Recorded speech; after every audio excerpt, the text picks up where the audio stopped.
Boa noite, pessoal. Estamos aqui em mais uma edição do Efesto. Dessa vez nós estamos aqui com Felipe Alves e Silva, o mais novo analista do IPA Bahia, meu companheiro do IPA Bahia, né? Felicidade, de ter aqui com você, analista de Pernambuco, sacerdote, de culto africano, que você vai explicar depois, né? É, Lipe, a gente vem fazendo o EFESTO, né? Você sabe como é que a gente começou, né? Durante a pandemia e tal. E agora a gente está pensando um pouco diante do cenário atual. A gente pensou em Zoya, né? Em como Zoya traz o personagem Ajax, né? É, para falar da paranoia como uma máquina simplificadora, né? Em que falta introspecção, sensibilidade feminina e humor, e isso não agrada a deusa da sabedoria Atena. Então a gente já está vendo aí pelo mundo o que é que está acontecendo, né? Então a gente queria pensar a partir desse viés e também tentando conectar com o viés que você traz, que é da mitologia africana, o que é que você, como que você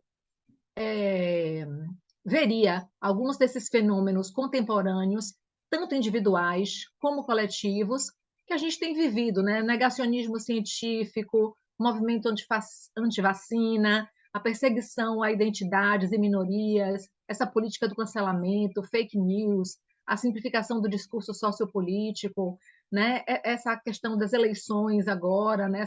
Essa polarização, essa coisa tão abissal que a gente está vendo, né, um Brasil dividido, a corrupção e o genocídio implantado no país.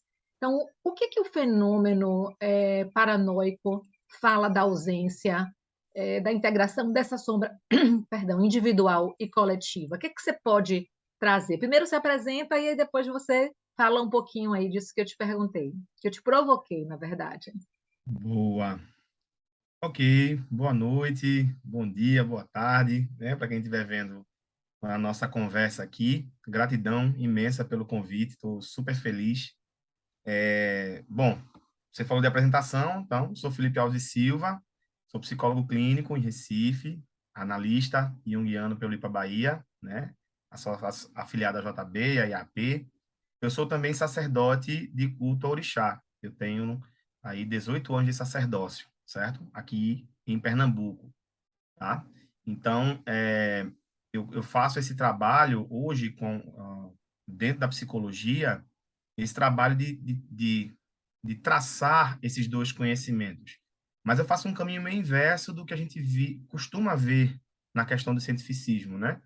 Geralmente os psicólogos vão ler o candomblé, vão ler sobre para poder explicar. Eu sou um candomblecista que saiu do candomblé, adentrei a psicologia e venho trazendo isso como vivência, não somente como, né, ciência, a parte do estudo, da teoria, mas também da prática, da vivência, né, fazendo esse link entre esses dois universos, certo? E aí, deixando bem claro que os dois espaços são espaços de cuidado com a alma humana, mas são campos de atuação diferentes, né? Então, dentro da psicologia, vai cuidar dessa coisa do psiquismo, da organização mental, e dentro do espaço candomblé, a gente vai cuidar do sagrado, do mítico, do místico, certo?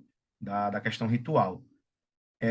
Quando você falou sobre o mito de Ajax, e falou da questão do que acontece com ele, né? Quando Atena entrega a armadura ao oponente dele, esse momento de fúria, né? Me lembrou um Itã, um mito, Itã é o mito, que fala exatamente sobre isso, quando Ogum, o orixá da metalurgia, o orixá da guerra, da tecnologia, quando ele retorna de uma guerra para sua cidade natal, a cidade de Irê, ele chega cansado, muito enfadado e espera que as pessoas façam uma festa pela chegada dele. Afinal de contas, ele é o rei, ele é o patriarca daquela sociedade, né? Mas as pessoas, pelo contrário, olham para ele e baixam a cabeça. E algum começa a ficar incomodado. Por que ninguém me saúda? Por que ninguém bate palma? Por que ninguém me ovaciona? Né? E num surto, num momento tomado por uma ira desmedida, algum saca seus dois facões e começa a decapitar as pessoas da cidade. E ali começa a gritaria generalizada, o povo começa a correr. Ó, o nosso protetor, o nosso patriarca, né, o nosso grande patrono está matando o seu povo. Então todo mundo começa a correr. Até que o filho de algum chega aos pés dele, se ajoelha e grita: meu pai, por favor, pare com isso. Hoje é o dia do silêncio. Hoje é o dia sagrado do silêncio. Quando algum percebe aquilo que ele fez, o que foi que a ira dele provocou, assim como Ajax, né, mas guardadas as proporções, Ogum se despede do mundo físico, fincando os facões no chão e dizendo que, a partir dali, ele abandonaria a vida física, né? Então, ele entra na Terra e diz que, caso precisem dele, chamem seu nome, ritualístico, né? E ele se apresenta para ajudar. Mas tem um detalhe aí. Quando algum diz que pode chamar seu nome, ele fala: se alguém chamar meu nome sem que haja um inimigo real, a minha ira se voltará contra essa pessoa. Pensando psicologicamente nesse mito, a gente entende que Ogum ele ele sai, ele quebra com a realidade, existe um surto aí, né? Então ele instintivamente, por instinto, ele age causando aquela tragédia ali, mas quando ele volta a si e reconhece o que ele fez, envergonhado pela atitude que ele teve, ele se retira do mundo. E quando ele fala que chame meu nome, mas só chame se o inimigo real existir, a gente pensa no mecanismo da ansiedade, que é uma coisa tão comum hoje em dia, né? Os transtornos de ansiedade, né? Seja generalizado, seja o transtorno de ansiedade em si, a ansiedade natural nossa, mas no transtorno de ansiedade a gente não tem um objeto físico, a gente não tem um objeto determinado, delimitado, para que o organismo reaja e interaja. Então, todo o aparato armado para fugir, para reagir, se volta contra nós mesmos. Então, aí daí vem a questão do adoecimento, né? E aí eu faço um link interessante com essa questão da ausência do autoconhecimento. O homem atual, ele tem muito pouco conhecimento de si mesmo. Ora, quando eu não conheço a mim, quando eu não conheço os meus limites, qual é o limite do outro? E aí eu entro na questão da falta de empatia. Se eu não me conecto comigo, se eu não me reconheço, como eu posso me conectar com o outro? Então, eu acho que esse é o grande cenário para que toda essa tragédia se apresente. Mas eu acredito que tem uma função, sabe? Acho que é importante a gente pensar, há uma função para tudo isso que está acontecendo. Me lembra aqui palavras do Evangelho que dizem assim, escândalos são necessários, mas ai daquele de quem provier o escândalo, né? Então, assim, estamos precisando desses escândalos, mas somos nós que estamos provocando, nós estamos pagando por ele, né? Então, eu acredito que essas cisões, né, essa questão desses processos paralelos acontecendo aí, todos ao mesmo tempo, está dando um grande bug, sabe? Para que dentro desse ninho, desse caldeirão efervescente, as coisas comecem a ser selecionadas, entende? Acredito que tem alguma coisa para sair daí. Bom, se nossa geração, se nós vamos alcançar, não sei se é esse tempo nosso. Não sei se é um tempo ou outro, é o tempo de quem vem depois, né? Mas acredito que tem uma preparação para algo, e claro, como toda mudança, vai ter transtorno, né? Já está acontecendo, mas haverá mais transtorno, né? Acho que eu consegui tocar aí no que você me provocou. Você fala isso, e aí eu me lembrei, quando você fala do autoconhecimento, né? A nossa própria alma brasileira. A gente fez o Sim, Alma lá no IPA Bahia, e a partir daí Humberto Oliveira criou o Departamento da Alma Brasileira, né, com Rosa Brizola e Teresa Caribé e outros, né, e a gente que participa também. É interessante esse não reconhecimento de como nós, a nossa alma brasileira tem o indígena, o africano e o europeu, né? Então, a gente está num momento em que não existe, nunca existiu, né? Houve um apagamento, na realidade, sempre. exato. E a gente precisa voltar para isso, né? Então, acho muito interessante esse trabalho que você faz, o trabalho que você faz do Conversas sobre o Candomblé e a Psicologia Analítica, né? Quem quiser depois pode procurar aí, né? Como é que é, Lipe?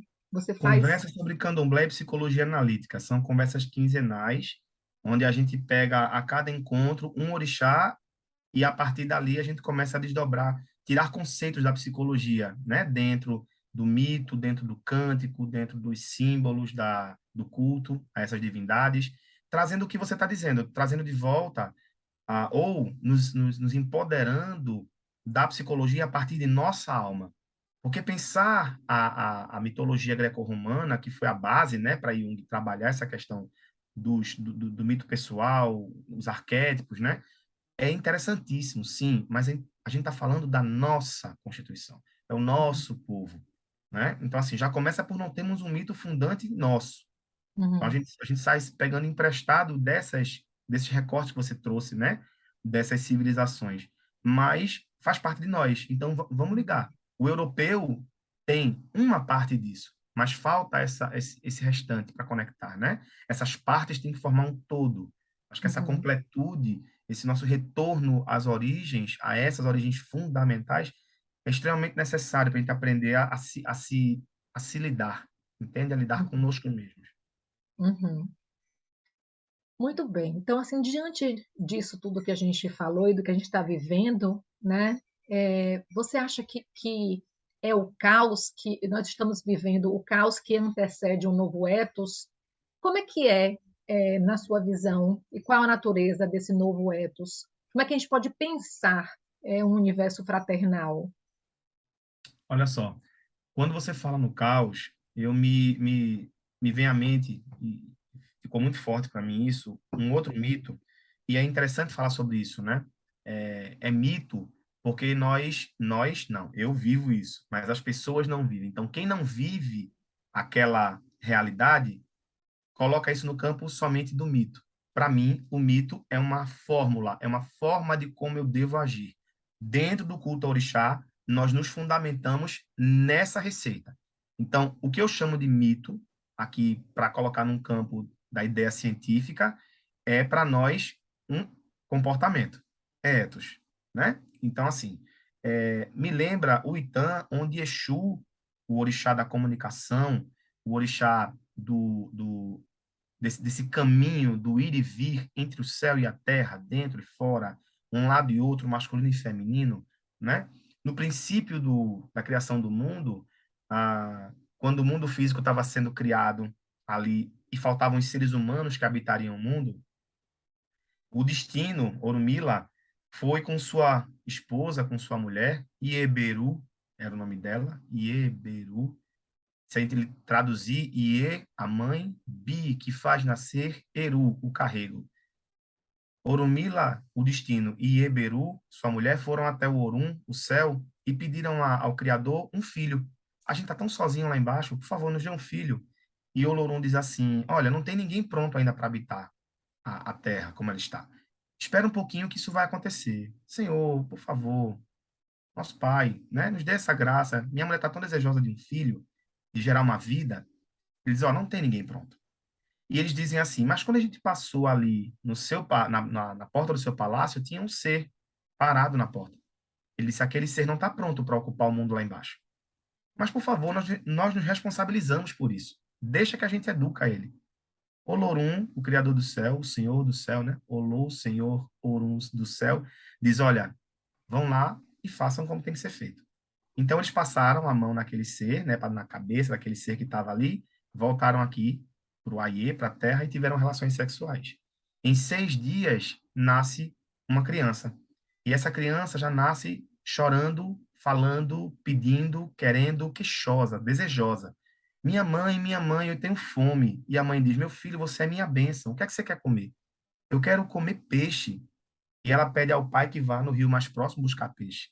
E o pai traz um peixe, Exu come, quero mais. E o pai vai no rio, busca peixe, quero mais.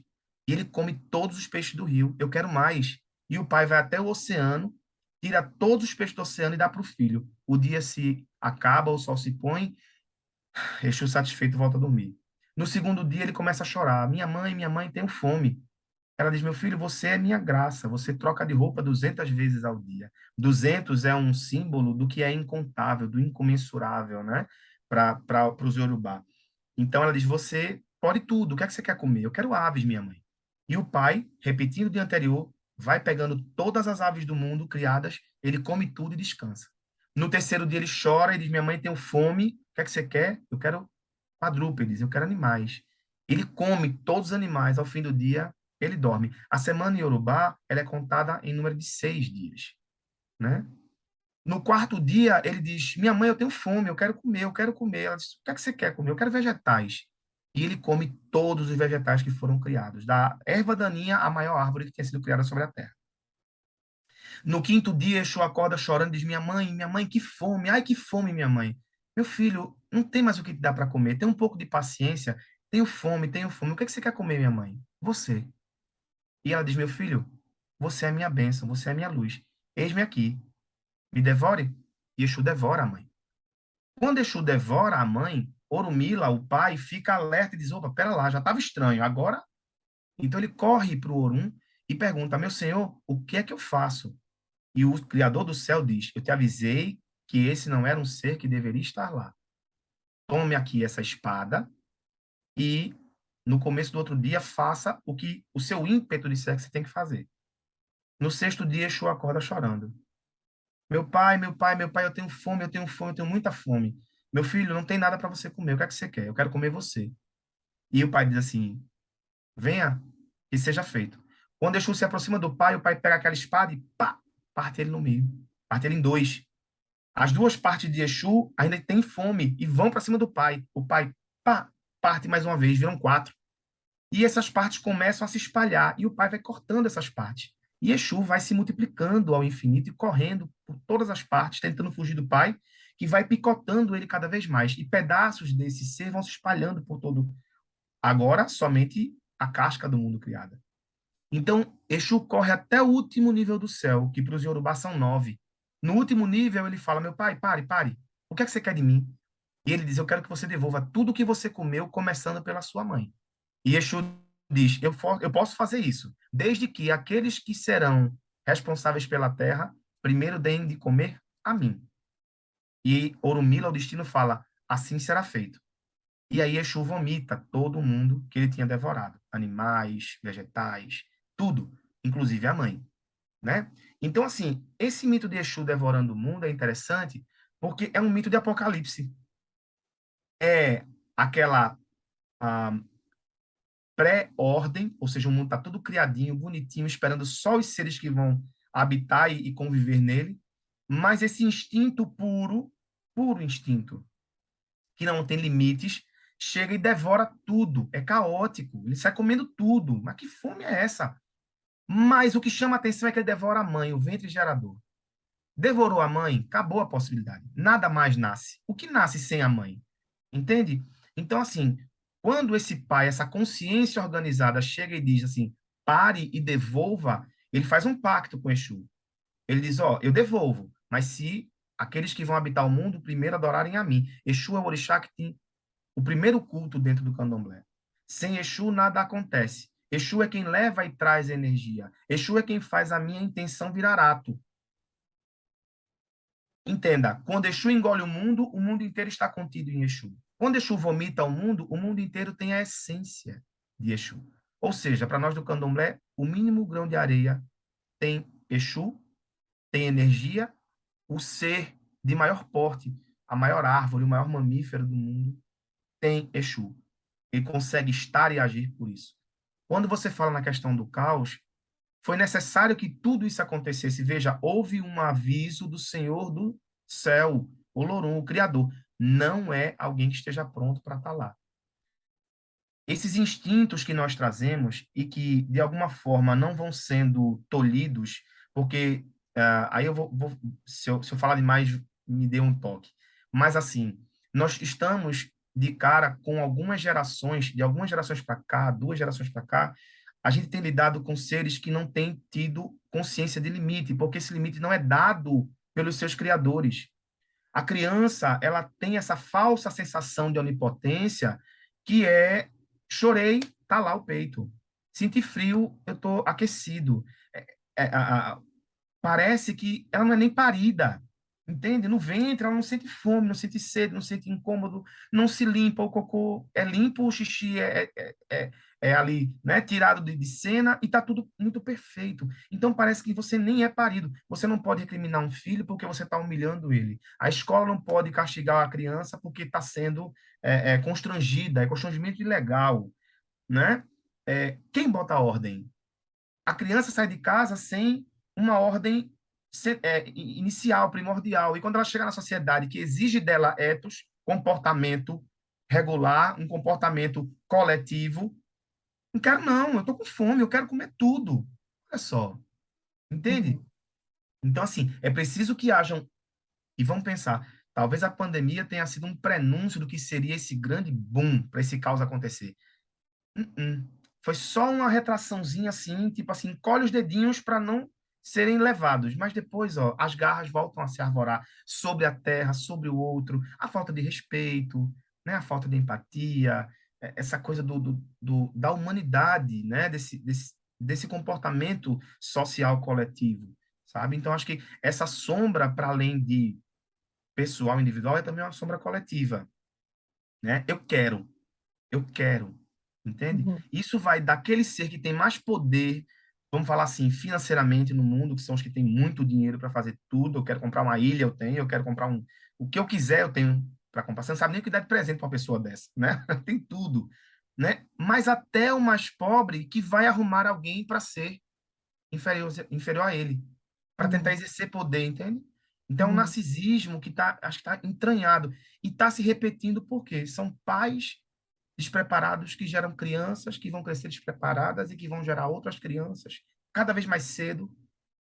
Uhum. Vou falar demais, vão cortando. Eu Mas acho que é entendi. isso. Acho interessante que você pode trazer, pode, né, trazer Exu e desmistificar, porque a cultura cristã demoniza Exu, né? E na realidade Exu é um ser é, infantilizado, que é o que nós somos hoje, né? Sim. Infantilizados, que queremos tudo e vamos consumindo a natureza e todo mundo, né, sem pensar no fraterno. Então, acho muito importante que você traga E essa questão aí de o Exu. limite, né? Quando você fala dessa infantilização, é interessante, porque assim, eu traria para o campo do instintivo, puramente instintivo. O instinto é importante, o instinto mantém a gente vivo, de alguma forma, né? Deixa a gente alerta. Hoje a gente não precisa mais, mas em outros momentos, estamos falando de culto ao orixá, estamos falando de um culto que ele é primevo, ele é antigo, né? Então, assim, a gente está falando de um contato muito próximo com a natureza. Então, o homem não era o topo dessa cadeia, Uhum, ele estava ali abaixo de outros seres que podiam, né, tomar aquela vida dele. Então, ele precisava também estar alerta. Ele uhum, tinha predadores. Hoje a gente não tem predador. Nosso predador somos nós mesmos hoje em dia, né? uhum, Mas tem essa coisa do predador. Então, ser puro instinto não é legal, porque você não tem um limite. Isso vai se esticando, esticando, é uma labilidade muito perigosa. E aí, assim, quando o homem devora tudo, acabou tudo. Quando uhum, Exu devorou tudo, ele tinha o poder de devolver. Mas aí, uhum, de novo, é essa ilusão. Eu não tenho autoconhecimento. Eu não olho para mim. Porque uhum. quem devia me ensinar a me olhar, também não se olha. Entende? E É veio muito através do perigoso. princípio masculino, né? Então precisa entrar esse princípio masculino para cortar essa A relação ordem. simbiótica, né? Sim, Bebê e peito, porque para o bebê tudo é peito. E enfim, foi esse recorte que eu pensei, né? sim. Da gente colar aí. É Lipe, interessante isso, né? linkando isso aí que você falou, né? Então, o que mais que a gente pode aprender dos povos originários e dessa sabedoria para esse novo relacionamento com a natureza? O que mais você consegue pensar? Nessa questão do contato com a natureza, eu acho interessante, porque, assim, o homem ter contato com a natureza. Não, o homem ter contato consigo, porque o homem também é natureza. Mas a gente está falando, assim, eu vou falar organizações ou forças ou instituições que colocam essa divindade, esse ser supremo, à parte do que é o ser humano. Então, quando Deus está fora do ser humano, não tem mais nada aqui que me trave. Aí me lembrou agora um outro mito, né? Um outro Itã que fala da criação do mundo. Quando da criação do mundo, quando esse mundo se restabeleceu e os seres humanos vieram para cá, para o Aie, para a Terra, os orixás também vieram para a Terra, foi dito aos homens que eles não podiam tocar no limite entre a Terra e o céu. Eles não podem tocar no limite entre a Terra e o céu. Por quê? Os seres humanos, eles foram feitos da terra, né? É lama, é terra mais água, então é lama. A energia é muito densa. E os orixás eram energia espiritual, eles eram pura energia celeste, né? Assim, superior. Então, eles estavam vivendo ali, tentando ainda criar um campo de equilíbrio. Logo, eles não podiam ter contato direto, certo? Essas duas energias muito distintas não podiam ter um contato direto. Por isso, o homem não podia tocar esse limite. Mas, um dia, um ser humano que estava trabalhando no campo, nos limites entre o céu e a terra, entre o espiritual e o material, na verdade, porque céu e terra eram uma unidade ali, ele teve a curiosidade de tocar, e aí entende, Exu entra aí como um provocador. Exu, ele ensina através do erro. Então, Exu diz, toca, a gente está aqui, por que você não vai tocar? Mas tinha uma ordem superior para não tocar. Olha de novo o instinto, olha o que eu quero, entende? Olhando para mim, é algo para o geral, para a sociedade, não faz em nome do outro, mas é a minha curiosidade. Então, quando ele toca esse limite, naquele exato momento, Olorum fica irritadíssimo com essa atitude de afronta do ser humano e divide o céu da terra. Então, ele cria Samo, ele cria a atmosfera, que é esse espaço entre a terra física e o que é o céu, a abóbada, né? Celeste. Então, a atmosfera é um espaço grande o suficiente para que o homem não tente tocar. E vamos pensar, o homem tem incessantemente tentado sair desse limite do que é a Terra, né? E aí tem as mais diversas teorias de que o homem já foi até a Lua, tal. Olha só, naquele tempo foi, por que que hoje com tanta tecnologia não foi de novo? É meio curioso, né? E você tenta mandar foguete, o foguete vai, o foguete volta, mas não chega a lugar nenhum, fica ali em órbita. Aos poucos isso vai sendo, né, testado, esse limite vai sendo testado. Mas o que é que a gente aprende com essa questão dessas culturas originárias, né, dessas culturas primitivas, ou primevas, como a gente prefira chamar? Que esse contato com a natureza, entender que nós não somos a parte, nem estamos para além dessa natureza, vai fazer com que a gente passe a ter um pouco mais de respeito com esse ambiente em que nós estamos inseridos. A gente sabe, eu passei 5 anos nessa formação aí em Salvador e a gente viu o crime que foi cometido ali numa das vias bem centrais ali de Salvador, né, na Avenida CM, aquelas árvores seculares sendo cortadas para poder fazer um corredor de ônibus. Que não vai ajudar muito não, porque o engarrafamento está lá de Uhum. todo jeito. Não, ou seja, eu fiz um monte de coisa para não fazer nada, porque eu não pensei no coletivo. Entende? Eu não pensei que aquilo que está saindo dali vai me fazer falta.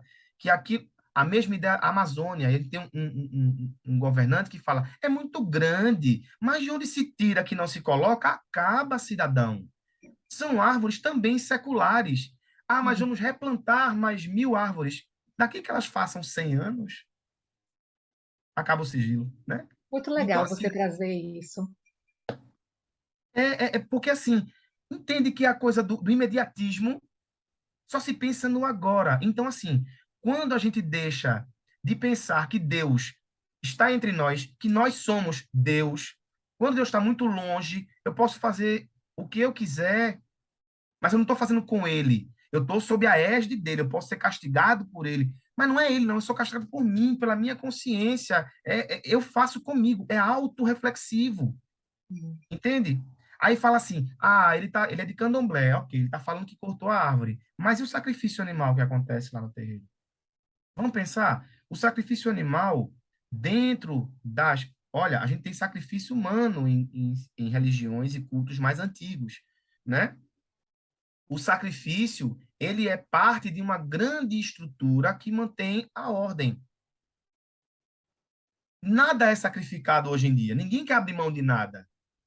Ninguém quer abrir mão do que é seu. E estamos onde estamos. Antigamente, o sacrifício, o sacro ofício, a atividade sagrada do culto com a imolação dos animais era, por exemplo, de uma família que tinha ali 2 cabras para dar leite para a família e a devoção, a fé naquela divindade, na natureza, fazia com que ela pegasse uma cabra e entregasse. Mas através da fé dela, chegavam 2 animais, chegavam 3 animais, e se multiplicava, porque você se entrega. Entende? Então, o sacrifício animal dentro do terreiro é um sacrifício para a coletividade. O animal imolado ali, num rito sagrado de restituição da terra, tem a sua carne dividida num grande banquete para uma comunidade que muitas vezes tem pessoas que não tiveram o que comer 2 dias antes ou no dia anterior. A porta de um terreiro que se fecha para a comunidade no seu entorno não está cumprindo a função do orixá, que é da partilha. Porque o candomblé virou um culto, uma religião de pessoas com cultura, de pessoas abastadas, de pessoas com dinheiro, mas a gente sabe que veio de uma estrutura totalmente uma estrutura totalmente degradada e relegada, né? Esses negros não tinham alma para a igreja, para o povo, né? Uhum, Branco, uhum, entende? Europeu ou, né? Eurodescendente, assim, vai lá, né? Eles não tinham, ou era isso para comer mas tinha que dividir, ou não era. Entende? Então, toda a comida que é oferecida à divindade é também comida pela coletividade, pela comunidade. Nós celebramos. A gente chama de Anlé. Vamos celebrar, vamos ter um banquete com o nosso orixá. A gente convida o nosso patrono, o dono, o protetor de nossa sociedade, do nosso grupo familiar, de nossa cidade, nossa vila, para celebrar conosco. Muita gente dá, alimenta a terra e come disso também. Então, a gente está se retroalimentando. Eu estou me sacrificando, estou me alimentando e alimentando o outro e me realimentando. Entende? uhum. Tem uma outra conotação, sabe? Não Antes de, é de a passar, morte pela morte. sim, sim. Antes de passar para Silvio, eu fiquei pensando assim, né? A gente, quando você falou aí dessa coisa de tocar no limite do homem e ali tocar no limite entre o céu e a terra, a gente sabe que os mitos de criação de consciência são assim, né? Uhum, Mas assim, eles são necessários para que a gente se dê conta, né? Porque a gente, como Marie-Louise Fonfrance fala, né? Quem come do fruto do conhecimento é sempre expulso de algum paraíso. Então a gente não sim, pode viver no paraíso, mas assim, esse fogo está muito alto também, né? Para a destruição. Então, isso. parece que tem coisas aí que estão desreguladas e que a gente precisa regular, né? Totalmente, totalmente. Acho que é necessário esse equilíbrio, esse ponto do meio, ele é importantíssimo. Mas, como eu disse, se ninguém estiver disposto a ceder, se ninguém estiver disposto a se sacrificar, nós não vamos sair desse lugar em que estamos. E é um lugar ruim. É Uhum. um lugar ruim. Muito bem. Muito obrigada. Vou passar para a Silvia agora. Obrigado. Felipe, prazer Nobre. em ouvi-lo e conversar com você. Que delícia.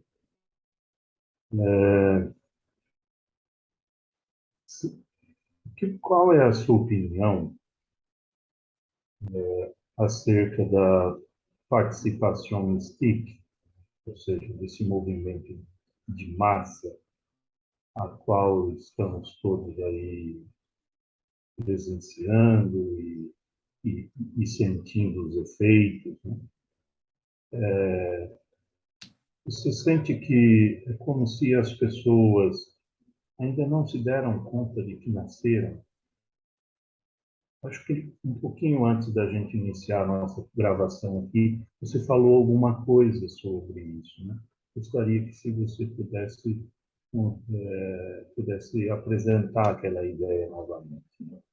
Ou seja, o nascimento da consciência em relação ao que se é e ao que o mundo de fora é parte da nossa psicologia analítica, né? Como é que é isso na sua opinião? Como é que funciona essa questão? Você falou dessa questão do nascimento, acho que eu estava falando disso também um pouquinho antes, na fala para Nina, essa falsa sensação de onipotência. A gente não foi parido. Então, se a gente não é parido, a gente já não entra em confronto com a necessidade, sabe? Acho que, assim, parece que você não pode mais impor limites, porque impor limites é machucar, impor limites é ferir, impor limites é frustrar, e ninguém pode ser frustrado. A gente tá no meio de uma sociedade de pessoas em que, se você disser um não, você é agredido, você é, né, assim, xingado, achincalhado, né? Eu acho que essa falta de rituais de passagem, dessa questão de que o menino não vira mais homem e vai seguindo com o menino, a menina não vira mulher, ela continua sendo menina, né? Vai fazendo essa quebra da ligação com o que é a alma do mundo. O que é que eu pensei nesse sentido, né? Quando eu quero a minha plantação de soja, por exemplo, eu quero que ela prospere e seja plena, e eu vou lá e coloco agrotóxico, né, que é o que a gente vê acontecer muito em grandes centros, né, de produção do agro, esse veneno ele não é colocado só na soja, ele vai pelo ar. Então, eu quero a minha soja, mas quem vai respirar aquele veneno? E aí tem pessoas que falam assim, mas é preciso quebrar alguns ovos, né? Mas acontece que esses ovos que são quebrados não são os ovos dos outros, não. São os ovos que serviriam a mim também. De novo, nós estamos todos conectados. Então, o que eu estou tirando dali, eu não estou tirando do outro somente, eu estou tirando de mim também. Aí você tem o quê? Falta de chuva, um ciclo irregular que vai quebrando toda a cadeia de produção, e aquela soja que você gastou tanto para produzir, que você gastou tanto em agrotóxicos para proteger, ela não vai nem vingar. Você está fazendo com você mesmo. Entende? Eu acho que a civilização, do jeito que ela está fazendo consigo mesma, sabe? Nesse afã de dominar, nesse afã de ser mais rápido, de ser maior, de ser mais, a gente está poluindo a camada de ozônio, por exemplo, tá poluindo a atmosfera, danificando a camada de ozônio, e fala assim, mas a camada de ozônio, falando na mitologia cristã, que Nina colocou, eu acho que vem para crer é Jó, que fala assim, né? Que tem que tocar. Quem é que fala isso? É Tomé. Tomé, né? São Tomé tem que tocar. Então, assim, nessa síndrome de São Tomé, que se eu não estou vendo, não está acontecendo, a gente está sendo engolido, né? A gente está sendo engolido por tudo isso.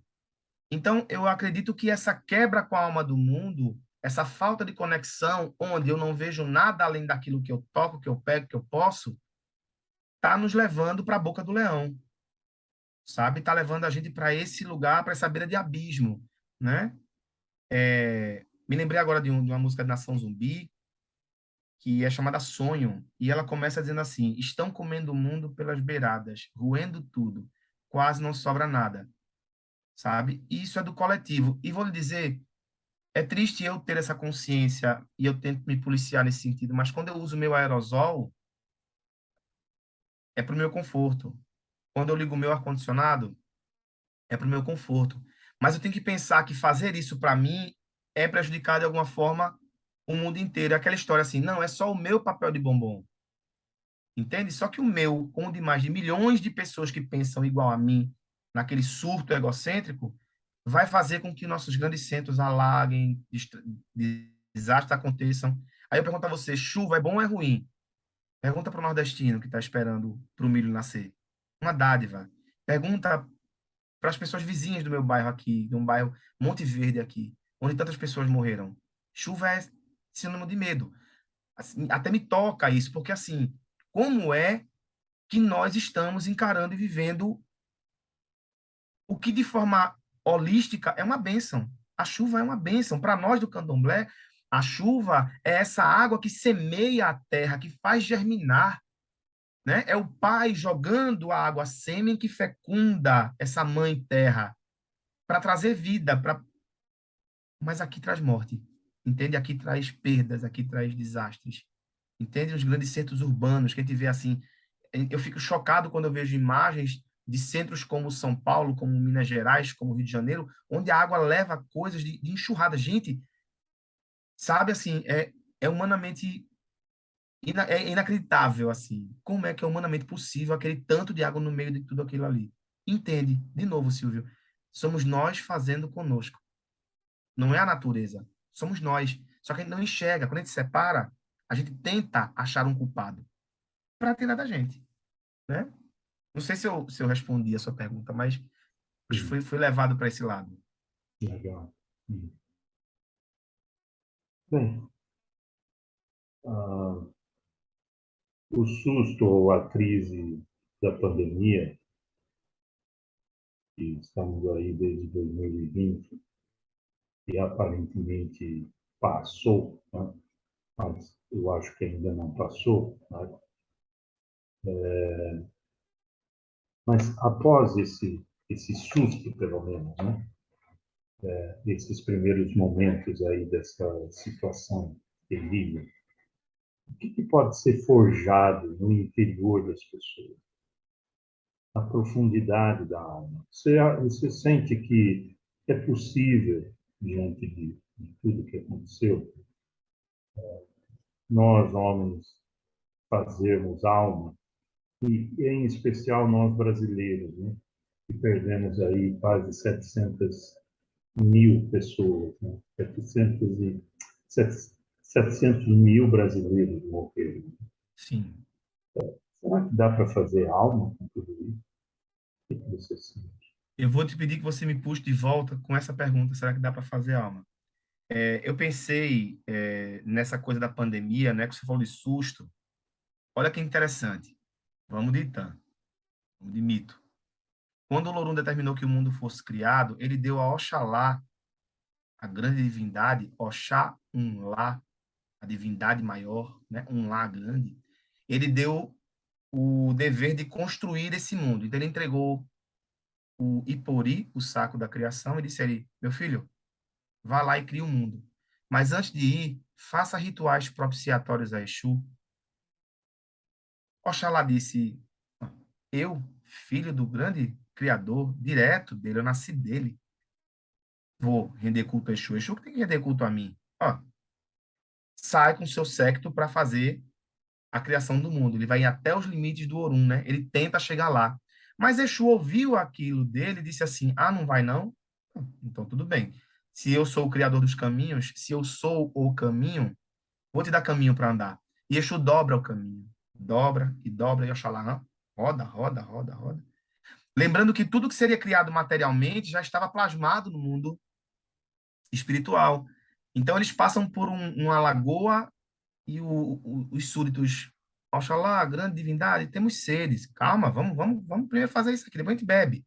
Rodaram, rodaram, rodaram, passaram por um rio grande, nós estamos com sede. Não, eu consigo, vocês conseguem, vamos embora, vamos andar, vamos achar o caminho. Mas eles andaram muito, até que chegou um momento que estavam exauridos. Oxalá está com tanta sede, tão desesperado de sede, que ele olha para uma palmeira de dendê, para nós chamada Igiopé, né, uma árvore sagrada, representa o próprio Oxalá. Ele pega o cajado dele, fura o caule da palmeira e desce, né? Uma seiva desce dali. Só tem um problema. Aquela seiva em contato com o ar oxida e se torna alcoólica. Oxalá estava com muita sede, mas ele bebeu muito. Ele bebeu muito. Ele bebeu tanto que ele ficou embriagado e caiu no chão. Pá.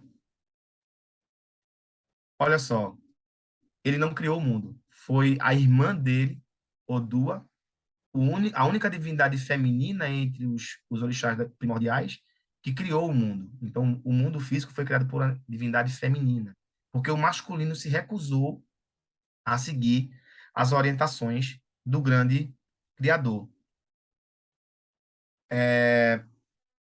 Eu tenho um outro mito que acontece depois da criação do mundo, depois do estabelecimento das civilizações. A gente vai falar agora de Xangô, o orixá do fogo, da justiça, né? Do trovão, mas que tem uma dualidade aí. O Xangô tem um lado mítico e tem um lado real, porque Xangô foi o quarto Alafim Oió, ele foi o quarto rei da dinastia de Oió em África, né? Existia um rei chamado Xangô que teve seus feitos engrandecidos, então ele ganhou essa notoriedade de divindade, então se confunde o homem com Deus, né? Para a gente, os deuses os reis são deuses. A gente tem um orixá vivo hoje em dia, que é o Onifé, o rei da cidade de Ifé, que teve na Bahia há, acho que 6 anos atrás, mais ou menos. Ele é considerado uma divindade viva, né? Um orixá vivo sobre a terra. Então, Oxalá disse assim: tô com saudade do meu filho, vou visitar meu filho Xangô. Mas ele vai cultuar, ele vai buscar informações com o oráculo, né? Ele vai consultar o oráculo. E o oráculo diz: faça sacrifícios propiciatórios, pegue 3 mudas de roupa e siga. Mas, no caminho até o Palácio de Xangô, não negue ajuda a absolutamente ninguém. Qualquer pessoa que precisar de você, você tem que prestar ajuda. Oxalá pegou as 3 mudas de roupa, colocou ali e disse assim: quem é Exu mesmo? O grande orixá sou eu. E seguiu. No meio do caminho, Exu se traveste de um velho carregando um barril de azeite de dendê. E ele faz: grande orixá, me ajude, por favor. Tem minha roupa branca, mas não posso pegar ajuda de ninguém. Ele pega o barril, bota na roupa, suja a roupa dele, ele segue até um pedaço, entrega o barril ao velho, vai no rio, toma um banho, troca de roupa. Mais à frente, ele encontra uma senhora carregando uma galeia, né? E dentro daquela galeia tem um barril de adi, é um óleo amarelado, também extraído do coco do dendê, né? Mas da noz. Ela pede ajuda, ele, o que é que eu faço? Bota nas costas, se suja. Aí ele vai e troca a 2ª muda de roupa. Ele está vestido com a única roupa que ele tinha agora. Eram 3, né? Ele levou as mudas de roupa. E Exu se traveste num menino, Exu Eledu, com um saco de carvão nas costas. Vinha lá magrinho: por favor, grande orixá, me ajude, me ajude. Ele, tem que ajudar, preciso ajudar. Ele bota nas costas e se suja todo de carvão. Bom, não tinha mais roupa para trocar. Eu estou pertinho, o palácio está ali, eu estou vendo, vou seguir caminho. Mas alguns passos à frente, ele encontra um cavalo enorme, majestoso, que ele tinha dado de presente a seu filho. Ele presenteou Xangô com um cavalo.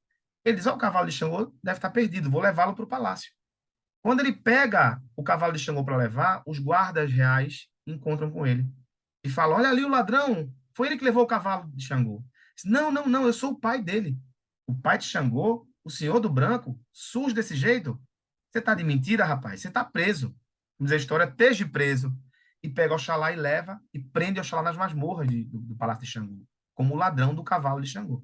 Como é que o rei do branco está todo roto, todo sujo? Não existe. São 7 anos de prisão ali.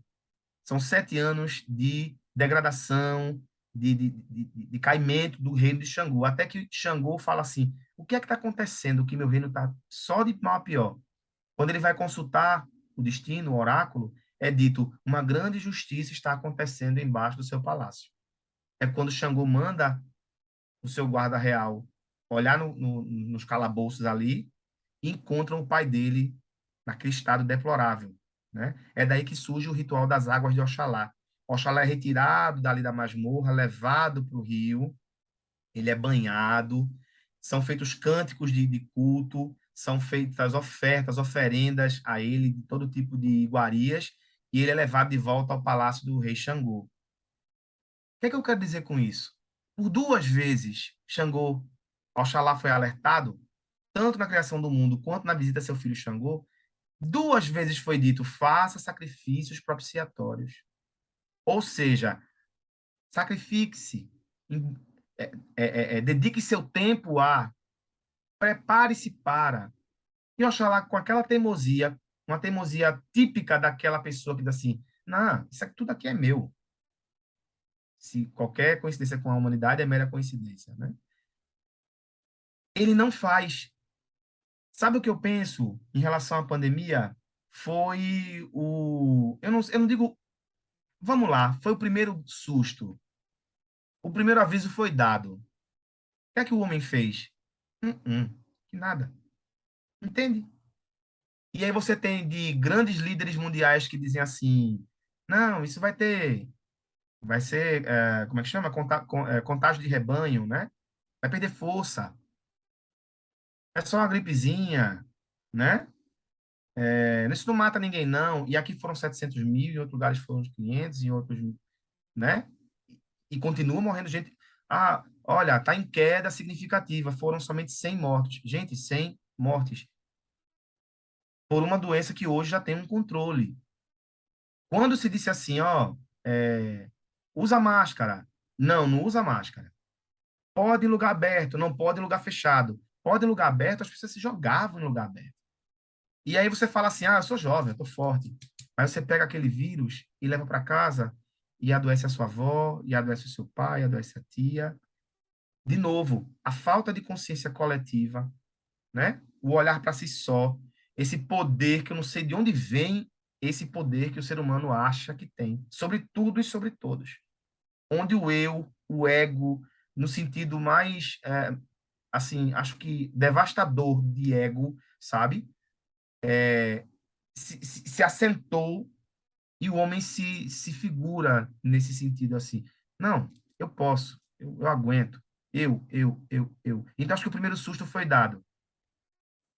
Espero em Deus que Oxalá não se não se assente de novo sobre essa história e tenha que vir uma segunda jornada, sabe? Assim, a ser cumprida com tanto sofrimento. Ele passou 7 anos preso no calabouço, passando frio, fome, privação, né? Sujo de seus próprios excrementos. Olha que condição. Aonde é que o homem tem que chegar para entender que ele não é essa superpotência? Não existe superpotência. Morreu rico, morreu pobre, morreu jovem, morreu velho. Saiu pessoa de 102 anos de hospital, mas morreu criança de 12. Entende? Saiu pessoa obesa do hospital depois da internação pela Covid, mas morreu atleta. Então, não há distinção. IQ, a morte, não faz distinção. Ela tem que cumprir uma função. Quem deu a matéria para o ser humano ser criado foi IQ, a lama. Ela entregou na mão de Oloru e disse: essa é a matéria. E ele fala: por você não ter respeitado a dor da terra e ter tirado dela aquilo que pertence a ela, você está obrigatoriamente determinado que você devolva a ela o que você tirou. É por isso que nossos corpos voltam para o chão. Nós de Candomblé somos enterrados na terra porque a gente tem que voltar para lá. Entende? Nossos sacrifícios, nossas oferendas são feitas na terra porque a gente tem que restituir a terra. Né? Então, assim, eu espero que não venha um segundo susto. E aí você tem, assim, agora tem a varíola do macaco, que o nome também gera um monte de confusão, porque aí você já vai agredir o macaco. Mas se é dito a você assim, fica em casa, evita o contato, não, e não se exponha. E você se expõe, aí você entende de novo, tira a culpa de mim e joga no pobre do macaco. Aí vou agredir macaco, vou jogar pedra no macaco, vou matar macaco. É brincando assim de. Acho que é brincando de cabra cega, sabe? Procurando algo em que, ou algo para que você vai passar a sua culpa, o seu, né, o seu peso. E aí eu te pedi essa coisa do fazer alma, né? É com pesar que eu digo isso, mas eu acredito que ainda não foi. Esse ainda não foi o movimento de renovação. Esse ainda não foi o movimento de integração factual de alma para o ser humano. Enquanto ele não se despir desse senso de poder, enquanto o homem não integrar a morte, enquanto o homem não integrar o sofrimento seu e do outro, enquanto ele não parar de jogar para fora a culpa, eu acho que não vai acontecer. A gente tem que ainda passar por algumas catástrofes. A gente, como ser humano, e como Brasil, estamos vendo isso acontecer. Estamos vendo desmatamento acontecer, estamos vendo 700 mil mortes, estamos vendo crimes absurdos, aterradores contra mulheres. Eu fiquei chocado com um casal que espancou uma criança autista de 8 anos. Eles espancaram o menino durante uma noite inteira. Então, assim, a gente ainda vai ver muita coisa doente, muita manifestação dessa doença até que a coisa realmente se equilibre. A nossa nação está doente. Infelizmente. Igor? Felipe, ótima conversa. Acho que você até já antecipou uma pergunta que eu faria, que é sobre a híbris do humano né, e Hum, esse disfarce de integração, né, que se, se camuflou, né, sim, diante de fato, de uma híbris, né, de uma inflação do ego, né, claro, claro. Uhum. e eu queria que talvez a gente fizesse aqui um exercício, né, eu te proponho isso, né, a pensar sobre talvez alguns elementos dessa sombra coletiva que a gente está entrando em contato, está aflorando, está sendo exposta, né? Que de fato está disfarçada de uma ânsia por uma integração, né? Acho que todos nós aqui, sobretudo no começo da pandemia em 2020, já escutamos falas soltas, né? Até muito otimistas com relação à pandemia, Uhum. né? Então, a minha proposta, né, é de talvez pensar aqui, né, de que particularidades sombrias, né, do que de conteúdo se mantém nessa sombra, né? Ficou disfarçado nessa sombra e ainda se mantém nessa sombra. Você falou uma coisa interessante aí, me veio à cabeça a palavra anarquia. O que é que eu pensei em anarquia, né? Essa, essa falsa integração, você falou de esperança, né? Assim, dessa coisa do otimismo, um otimismo totalmente tirado do contexto, sabe? Assim, todo mundo vai se contaminar, vai perder força, não vai acontecer. Nesse meio tempo do todo mundo, você joga um lance de igualdade entre todos. E a igualdade ela é muito perigosa, porque, vamos lá, eu tenho 1,75 m e diminuindo. Um problema de postura que eu tenho que me ajeitar, né? Aí você tem uma pessoa de 1,50 m e você tem uma grandalhona lá de 1,80 m e tanto. Vamos pular aqui que é rasinho. E ela pula ali numa piscina de 1,75 m de altura. Uma pessoa vai afundar direto. Vai direto pro fundo. A de 1,75 vai ficar assim no limite do limite, talvez até que as forças se esvaiam para afundar. E a de 1,80 m e tanto vai estar com a água aqui assim, ó, tranquilão. Essa igualdade, ela mata. O que a gente precisa de equidade. Ou seja, dadas as condições, cada um vai estar bem dentro da sua realidade. Entende? Então, assim, tentar colocar. Sabe um movimento de massificação interessante? Eu acho que a gente deu uma palhinha sobre isso, essa coisa da harmonização facial. E tá todo mundo do mesmo jeito: o queixo quadrado, o maxilar grande, a testa aqui, né? Arqueada, a sobrancelha. Quem é quem? Eu tenho um exemplo pessoal muito próximo de um amigo que eu olhei as fotos dele e eu disse, gente, o rosto é diferente. E aquilo me incomodou, a ponto de eu ser indiscreto, mas por ser um amigo, eu precisava saber o que tinha acontecido. Eu disse, Nobre, desculpa perguntar, mas você fez alguma coisa no rosto? Estou achando tão diferente. Lipe, eu ia fazer uma coisa tão simples, com uns fios, fios larará, mas o olho dele já não fecha, assim, ele fica lá em cima. E ele disse, eu não tenho conseguido fechar os olhos completamente. Ele fica com os olhos, assim, semicerrados. Aí tá provocando um ressecamento. Gente, entende? Então, assim, essa coisa de tentar ficar igual, de tentar vencer, mitigar, diminuir, afastar a morte, tem feito com que tenhamos criado uma realidade que tem matado.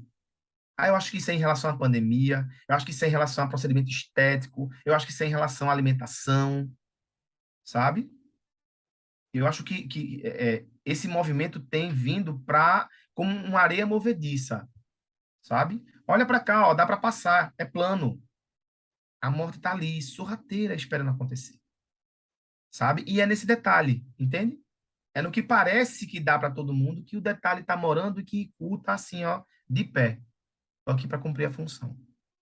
Mas acho que é muito mais pelo desrespeito do ser humano, né? E essa tentativa de dizer assim, eu posso, eu tô alheio a isso.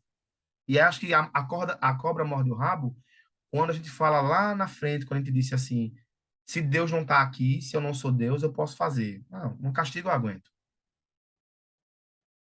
Acho que Não você sei se eu trouxe te a respondi. ideia de empatia, né, inicialmente, que eu acho que é muito válida para pensar aí essa imagem, né?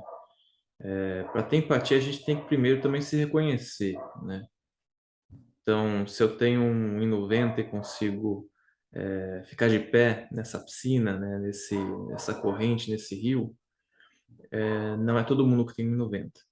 Então, o Exato. tecido me parece essencial do reconhecimento, como você tem dito várias e várias vezes, né? E o Sim. reconhecimento daquilo que não me pertence também, né? A pandemia como um agente violentíssimo que atuou fora das minhas mãos, provocados, como Sim. você muitas vezes trouxe aqui, por analogias mitológicas, né? Provocados pelas nossas mãos, mas que obedecem a outro tipo de fluxo, né? Um Uhum. lógico bem diferente, né? É uma ordem maior, né? E acho que é curioso que eu não tinha planejado essa fala agora, ela vem a partir da tua fala, que casa muito bem com a minha última pergunta, nossa última pergunta, que diz respeito ao humanismo, Uhum. né? A nossa pergunta, nua e cruamente, seria como conciliar o humanismo no contexto neoliberal, econômico, psicológico presente, né, nesse insaciável espírito da época, né? Uhum. E a complementariedade, o complemento dessa pergunta seria: a utopia do humanismo é negativa? Queria que você Uhum. comentasse um pouco desse provocação. Eu vou te dizer o que foi que despertou, o que foi que suscitou essa coisa vamos pensar assim, né? Humanismo, né? Essa coisa do desenvolvimento pleno, da condição de ser, de acontecer, né? A condição de estar. E aí eu pensei no seguinte, que é preciso que haja, de novo, nesse processo de autoconhecimento, nessa caminhada que nós fazemos de retorno à essência, né? Ao self, à individuação, eu acho que a etapa da integração da sombra é o mais importante de tudo isso, ou talvez seja o grande pontapé inicial. Eu já dei aula de psicologia, 2 anos e meio numa instituição aqui em Recife, eu adorava dar essa aula sobre psicologia analítica, quando a gente fazia um passo a passo do processo de integração. Gente, é didático, tá? Então, assim, a gente pode ir, pode não, pode chegar daqui e voltar, pode pular etapa, pode voltar, mas eu adorava falar dessa etapa da integração da sombra. Eu trazia uma imagem para os alunos que uma, é um rabisco, né? Uma menina sentada, abraçada com um demônio de chifrinho, esse demôniozinho chorando, e a legenda é: já abraçou o seu demônio hoje? Quando eu lançava aquilo na sala, ah, Deus, que absurdo, que é isso? Olha o que o professor está mandando a gente fazer, né? Abrace o demônio. Olha lá a culpa sendo colocada para fora, né? Sendo tirada, sendo assim, é alheia a mim. Então, assim, essa questão da integração da sombra, essa aceitação no tocante à ideia dessa falsa onipotência, não, eu não posso tudo. Não, esse humanismo, eu acho que ele só vai ser possível, Igor, quando a gente tiver, primeiro, esse grande mergulho em nós mesmos. Eu falei da pandemia, né, antes, como sendo, acho que o grande surto, assim, que pegou o mundo inteiro e todo mundo, mas de maneira um pouco mais sutil e um pouco mais silenciosa, a gente tem visto a questão da depressão, né? Essa falta de contato consigo mesmo sendo assim imposta, mergulha, entra, desce, mas caramba, a gente esbarra literalmente na força de ego para aguentar isso. E aí aquela situação tem que se acabar, não aguento mais, tem que morrer. Aí vem o suicídio. Ah, houve um aumento significativo no número de suicídios. Isso é notícia. Mas o aumento do número de suicídios está diretamente ligado à força de ego que não tem sido trabalhada, os egos não têm sido fortificados o suficiente para entender e simbolizar o que é que está sendo pedido pela tua alma. Não para, não para, meus pensamentos não param, não param. Pô, vou acabar com isso. Que dor, que dor, que dor, só dói, só dói, só dói. Me jogo, que acaba com isso. para nós, não acaba. Dentro da visão religiosa, você vai levar todos esses problemas da tua alma junto com ela. Você está ocupando esse corpo nesse momento, mas é da tua alma. Esse sofrimento é um sofrimento da alma. Daí vem a ideia de dizer assim: é o rico, é o pobre, é quem pode, é quem não pode, é quem tem, é quem não tem. Pega todo mundo. Eu acho que essa ideia do humanismo, eu não vou dizer utópica, porque para mim utópica soa como um movimento negativo, sabe? Assim, eu acho que ela é difícil de ser alcançada. Esse humanismo ele é difícil de ser alcançado. E quando você coloca antes, assim, dentro dessa questão econômica, política, parece não tem encaixe. Sabe aquele brinquedinho de encaixar? É você tentando colocar o círculo ali dentro do quadrado. Essa ideia de que enquanto existir explorador e explorado, enquanto existir essa questão do poder, o amor que é necessário para essa empatia, ele não vai florescer ali nunca. É você lançar a semente sobre a rocha. Aí fala-se assim: ah, não, socialismo, comunismo, capitalismo. Gente, eu acho que a grande questão é o que a gente falou antes, é a equidade. Ó, eu tenho 1,90, eu não vou propor que alguém de 1,50 pule na mesma água que eu. Eu não posso fazer isso. Mas quando você olha para o lado, eu quero me divertir, o problema dele se não consegue. Olha você olhando para o seu umbigo.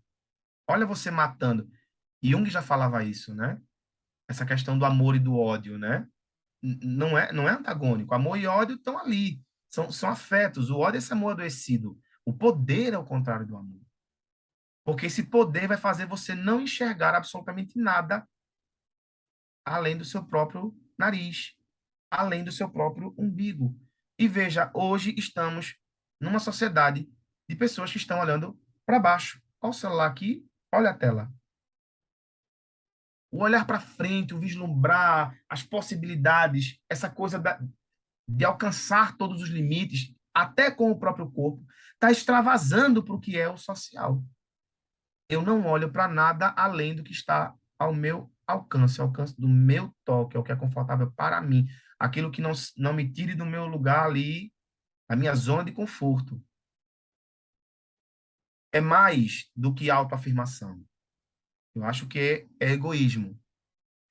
Eu falo muito para os meus clientes uma coisa que é interessante, assim, dentro do processo psicológico, pessoas que têm relações que são, assim, que drenam, sabe? Assim, passa do limite do que é a ajuda e vão para o auto-benefício e o outro que se dane, eu quero o meu, então vou tirando, tirando, tirando. E eu digo assim, a paciência que não se acaba não é paciência, é subserviência. Tem uma listinha que fala sobre isso, né? Se você é subserviente, você está se servindo de banquete para aqueles que não estão nem aí para nada. Então, quando eu digo assim, fecha essa porta, eu não estou falando de egoísmo, eu estou falando de autopreservação. Eu acho que essa autopreservação é uma das chaves para serem viradas assim. Eu preciso me preservar. E aí, me preservar, dizer não, não é amar menos. Dizer não, não é desconsiderar. Dizer não é me preservar. Porque eu preciso estar aqui, porque as coisas que têm que ser feitas por mim precisam de mim. Se eu não estiver, o que precisa de mim não acontece. Mas o que não precisa vai continuar acontecendo. Você vai, os outros ficam vivendo, rindo, comendo, viajando, curtindo, mas acabou para você, sabe? Então, assim, delimitar esses limites, ou seja, olhar-se, conhecer-se, delimitar esse espaço em que o outro pode chegar, se você permitir, dentro da tua condição, né? É que é o grande segredo para que esse humanismo aconteça. E aí, vamos lá, é muito difícil, porque, como eu disse, tem uma máquina bem grande que está passando como um rolo compressor em cima de quem tenta se colocar dessa maneira, né? Aí você vê assim, hoje vamos falar de uma maneira bem média, bem na média, bem geral, uma pessoa com um salário mínimo, ela está passando dificuldades sérias, né? Porque tem algo muito maior que está fazendo com que o poder de compra, com que a gente sabe, né? alta dos preços, vai levando isso lá para baixo, você vai tirando a forma de existir daquela pessoa. Só que chega um momento que os recursos são escassos, já se esvaíram. Eu estou falando disso materialmente, mas também emocionalmente, também psiquicamente, sabe? No abuso das relações. Quando tem alguém que sabe que vai se beneficiar daquilo ali, o outro, a parte mais fraca, ou com menos força de ego, menos preparada, ela vai sucumbir, né? Então, eu acho que a gente está preso dentro dessa grande gaiola, onde aqueles que têm o poder vão levar um bocado de tempo ainda para entender que isso não quer dizer muita coisa. Eles também morrem, eles também adoecem, eles também têm esvaziamento de alma, né? Mas é isso, acho que quando você não reconhece, vou voltar para o comecinho, quando você não reconhece seu limite, até essa dor você não sei o que é. E aí quando dói eu me drogo, e aí quando dói eu bebo, e aí quando dói eu viajo, e aí quando dói eu compro, e aí quando dói eu bato em alguém, entende? Eu bebo e mato. Acho que é muito isso que tem acontecido, né? Mas tenho fé que esse humanismo vai chegar. Felipe, você tem algum comentário a mais, alguma consideração de algum aspecto, de algum assunto que a gente não tocou aqui ainda, que a gente não falou? Não, eu tô aqui para ser provocado. Eu gosto da provocação. Eu tenho, assim, muito a agradecer. Eu acho que esse movimento de vocês é de uma grandiosidade, de uma necessidade e de uma preciosidade. Esse espaço onde a gente está, assim, conversando, onde essa conversa atinge ouvidos de todos os moldes, acho importantíssimo, sabe? Eu acho gostoso quando a ciência é passada, quando o conhecimento é passado nesse molde, tirado dessa coisa da elite, do cartesiano demais, do estruturado demais, porque fala com afeto. Aí lá vou eu falar de amor. Ah, peraí, falar de amor, mas se não for por esse viés, não acontece. Pelo poder, não tem acontecido. Então, acho que a gente falou disso lá nos povos originários, se esse retorno não vier, a gente se perde. A gente está fadado a chegar na beira do abismo e cair. Tem que parar e olhar para trás. E pensar que as coisas, inicialmente, eram feitas nessa troca, nesse contato. Se eu não trouxer o outro para junto de mim, e eu estou falando, se eu não amar, se eu não for empático, se eu não procurar entender, eu estou fadado. Me faz lembrar a fábula dos porcos espinhos, né? Na era glacial, aquela manada de porcos espinhos estavam ali morrendo, vamos se juntar. Aí o espinho furou, se afastam, voltam a morrer, vamos se juntar. Mas se juntar de que jeito? De forma que o espinho de um não fira o outro. A distância é saudável, né? É o limite que a gente vinha falando antes. Se eu não delimitar um espaço que é meu aqui, o outro vai me furar, se aquece e eu vou estar com dor. E quando eu fugir disso, eu morro. Tem que estar junto. Tem que ter afeto, né? Acho que tem que ter essa reconexão com essa alma do mundo. Entender que esse mundo não está a serviço de nós outros. Nós somos parte disso. A E gente pensar em se... comunidades de afeto, né, Lipe? Assim, o Efesto é uma comunidade de afeto, né? A gente Sim, isso é começou, maravilhoso, e você, é meu amigo querido, não né? é? É um prazer estar aqui com vocês três. Que coisa boa, eu tô encantado. Então, acho que é isso, sabe?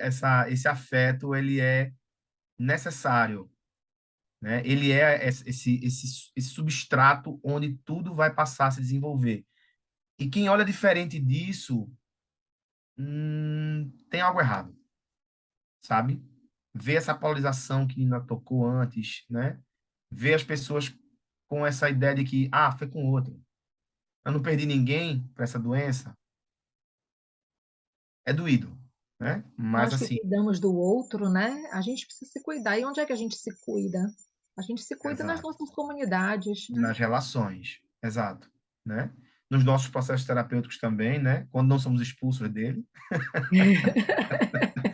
quando o nosso terapeuta nos dá alta sem a gente querer. Não fui eu. Não, foi um abraço e um beijo para o Zacarias, né? Maravilhoso, meu analista.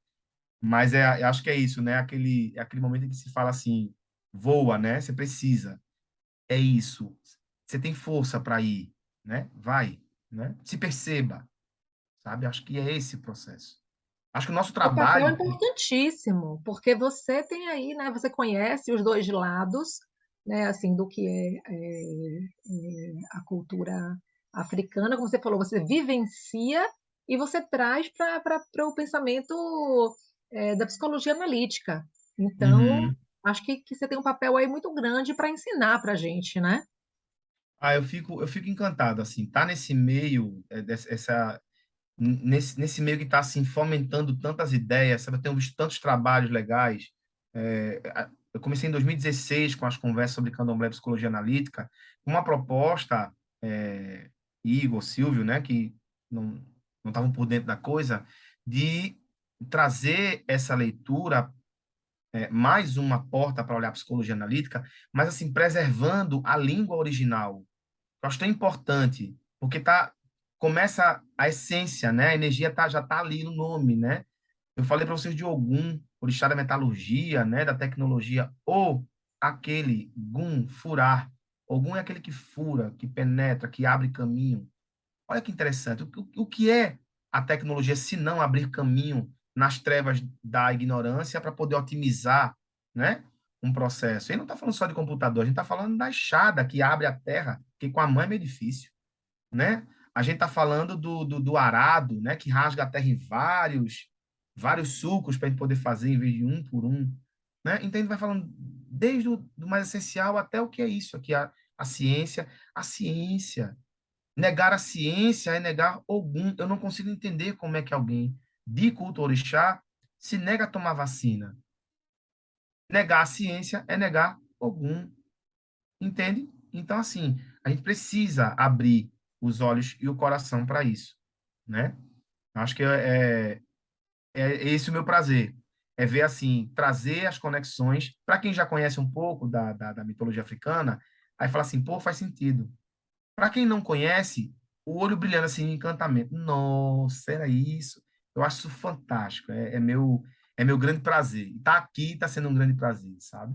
Ser chamado para dar aula no instituto é um prazer inenarrável. É assim, é a concretização de um sonho. Eu quero e eu preciso disseminar esse conhecimento. Eu acho que essa é a minha missão.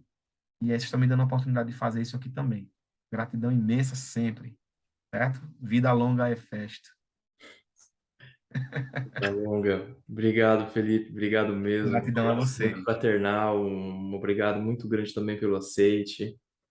Que os caminhos sejam prósperos aqui pra gente, né? Axé, axé. Achei. Valeu, Muito Felipe. obrigado. Muito, muito obrigado. Então é isso. Ficamos por hoje. Muito obrigado, Felipe.